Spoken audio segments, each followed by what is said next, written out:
এখানে 30 বছর 35 বছর ধরে কাজ করি ভাই, নৌকা চালাইতাম। আগে অনেক কষ্টের ভিতরে ছিলাম, এখনো কষ্টের ভিতরে আছি ভাই। আমরা এখানে ওয়াটার বাস চলতো, ওয়াটার বাস এখন বন্ধ হয়ে গেছে। তার পাশে এটি বানাইছি আমরা টাকা খরচ করে, অনেক জ্বালার ভিতরে আছি, দেনা বেনা আছি, কিস্তি আছি, সংসার চলতেও বহুত কষ্ট হয়। আগে খাজনা লাগতো না, এখন খাজনা লাগে, আমাদের টাকা দেওয়া লাগে, অনেক জ্বালার ভিতরে ভাই। আমরা রইতে পুইরা পারে কালো হয়ে গেছে, সংসার চলতে বহুত কষ্ট হয় ভাইয়া। ভাই হাতে বইটা ছিল, এখন আমরা ইঞ্জিলালা বানাইছি, হাতে চালায় অনেক কষ্ট হইতো, এখনো বহুত কষ্টের মধ্যে আছি আমরা। ট্রলারটা ছাড়লে 600 টাকা খরচ হয়। আগে খাজনা মানা লাগতো না, এখন আমাদের খাজনা লাগে। সরকার ছিল, ভালো ছিল, এখন অশান্তি বহুত। সদরঘাট এখন বহুত যানজট, ঠিক মতনই করান যায় না, কাজ করা যায় না। অনেক লঞ্চ ছিল, এখনো লঞ্চ আগে ছিল ছোট ছোট, এখন হয়েছে বড় বড় লঞ্চ। আগে আমরা নৌকাতে হরানি হয়েছি।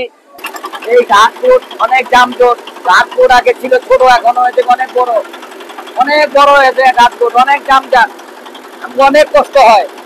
নিয়ে গেলে টাকা কিছু হয় না, মাছ কিনতে পারলে মাছ কেনা যায় না, ডাল কিনতে পারলে ডাল কেনা যায় না, ডাল কিনতে পারলে মাছ কিনতে পারি না, মাছ কিনতে পারলে ডাল কিনতে পারি না। তরকারি আরো লাগে, বাল বাচ্চার লেখাপড়া এসব খরচ আছে, এই আছে, 8,000 দেওয়া লাগে, এখন সবটাই সমস্যা ভাই। এখন ইঞ্জিন ওই আগের মতন এমন কষ্ট হয় না, এরপর ইঞ্জিন ঘুরাইতে বহুত কষ্ট হয়, কম হয়, যাওয়ার লাগে। বেশি ছিল, এখন আর ভাড়া বেশি নাই, 5 টাকা করে পার করতে হয়।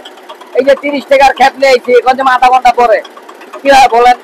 এত নৌকার টলার ঘাট সবকিছু দেখেন আপনারা কিরম জামজু। এখন তো একটু ভালোই দেখা যায়। আরো 30 টাকা টিপ, এই যে আসলাম 30 টাকার খেপ নিয়ে আসলাম।